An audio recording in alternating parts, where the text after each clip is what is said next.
એટલે શાંત થઈ ગયું એવું ન લાગે?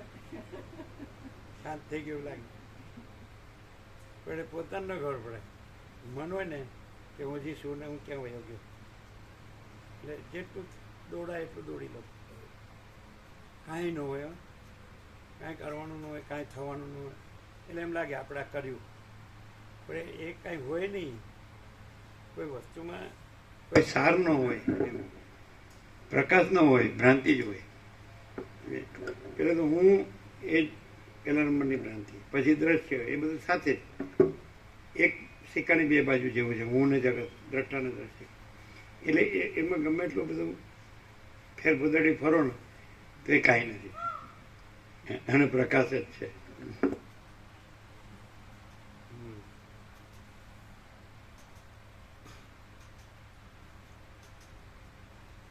તમે જન્મ્યા ત્યારથી અત્યાર સુધી કરોડો મોઢા જોયા છે, તો આમ ફેર લાગે છે? હરખું ન લાગે? કેમ? જે બીજા બધા મોઢા જોયા અત્યાર સુધીના બધા અનંત જોયા એવી રીતે કહી શકાય. પણ એ મનુષ્યની વૃત્તિઓને રિફ્લેક્ટ કરતા હોય ને, પ્રોજેક્ટ કરતા હોય એવા હોય.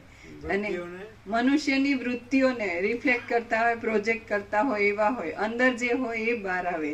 અને આ એક એક્સેપ્શન એવું છે, દેખાય છે ભલે ચહેરો પણ નકરો પ્રકાશ. અને આંખ, નાક, મું એમ જે ભાવ કીધા વશિષ્ઠે, તો એમાં એટલી બધી પ્યોરિટી, પવિત્રતા, દિવ્યતા, પૂર્ણતા અને પરમ શાંતિ, અખંડિત એવું છે. અને એ તેજ છાનું નથી રહેતું. ભલે બોલે કે નહીં બોલે, તત્વબોધ કરે કે શાંત હોય, કે અમને કંઈ પણ બીજો વ્યવહાર કરતા દેખાતા હોય, પણ એ બ્રહ્મ તેજ, જેને કે બ્રહ્મ તેજ, એ હજી એ શબ્દ પૂરું નથી ડિફાઇન કરતો. મહાચૈતન્ય પ્રકાશ પોતે જ.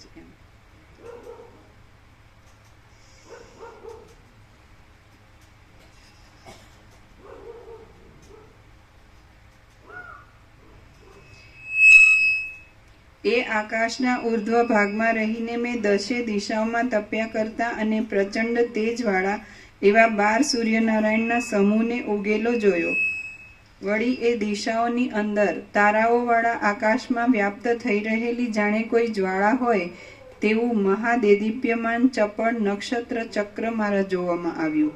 એ 12 સૂર્યનારાયણનો સમૂહ જાણે 7 સમુદ્રના આડંબરને મથતો હોય અને મોટા કડકડાટના શબ્દો ઉત્પન્ન કરતો હોય એવો દેખાતો હતો.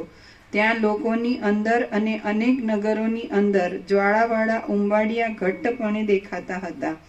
સૂર્યની જ્વાળારૂપી ઘાટા રાતા વસ્ત્રોના આડંબરને લીધે પર્વતો સિંદૂરના જેવા લાલ રંગના દેખાતા હતા.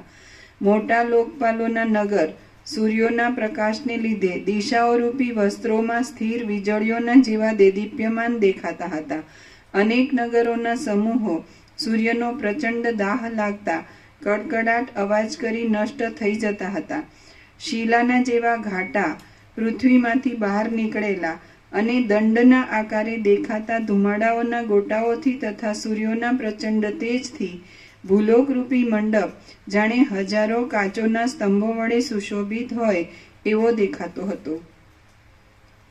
આખું જગત સૂર્યોના તાપ વડે બળ્યા કરતા પ્રાણીઓના અને પૃથ્વી આદિના મહાભૂતોના ઊંચા આક્રંદો વડે અતિ ઘોઘરા અવાજવાળું બની ગયું હતું.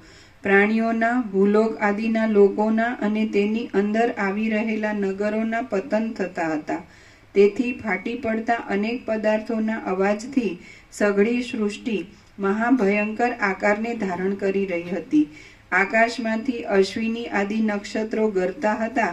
તેથી તેના અભિઘાતથી પૃથ્વીની અંદર રહેલા રત્નોનું ઘર્ષણ થતું હતું. સાઉન્ડ સ્લીપ છે, ગાઢ નિદ્રા, સાઉન્ડ સ્લીપ છે, તો ત્યાં સ્વપ્નની કોઈ અસર નથી ને જાગ્રતની કોઈ અસર નથી. તો જ્યાં ચિદાકાશ છે ત્યાં સાઉન્ડ સ્લીપની કોઈ અસર નથી. એટલે એ તુર્યાતીત છે. નહીં ખ્યાલ આવ્યો? જેમ કે ચિત્તાકાશ છે તેમાં ભૂતાકાશની કોઈ અસર નથી, અને માયાકાશ છે તેમાં ચિત્તાકાશની કોઈ અસર નથી, અને ચિદાકાશ છે એમાં માયાકાશની કોઈ અસર નથી. તો જ્યાં ચિદાકાશ તો એ ચિદાકાશ રહેલું જ છે, અને ચિદાકાશમાં તો માયાકાશ ચિત્તાકાશ ભૂતાકાશ રહેલું જ નથી. એટલે પછી કે જેણે ચિદાકાશમાં પોતાનું આસન બનાવી લીધું છે તે ધન્ય છે, એટલે કૃતકૃત્ય છે, એવું છે.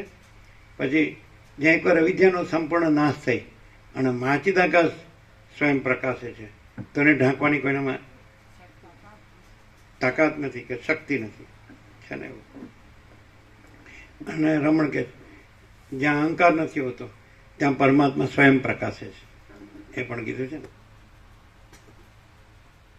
એટલે પરમાત્મામાં અહંકાર અને જગતની કોઈ અસર નથી, કારણ કે એનામાં નથી.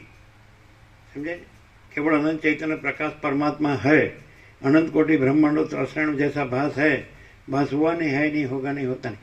तो अनंत कोटि ब्रह्मांड में जे कई चलन वलन थતું હોય ભ્રાંતિ કાંઈ નથી, તો એ ચિદાકાશમાં નથી. અનંત શુદ્ધ ચિદાકાશ કૈવલ્ય અને તુર્યાતીત, તો એ તો પોતામાં પોતે જ છે, એમાં બીજું કાંઈ નથી, બીજું કાંઈ થતું નથી.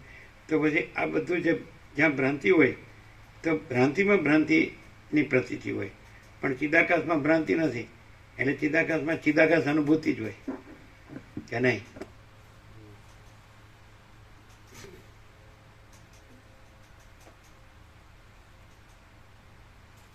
નિત્યનો પ્રકાશ છે ને.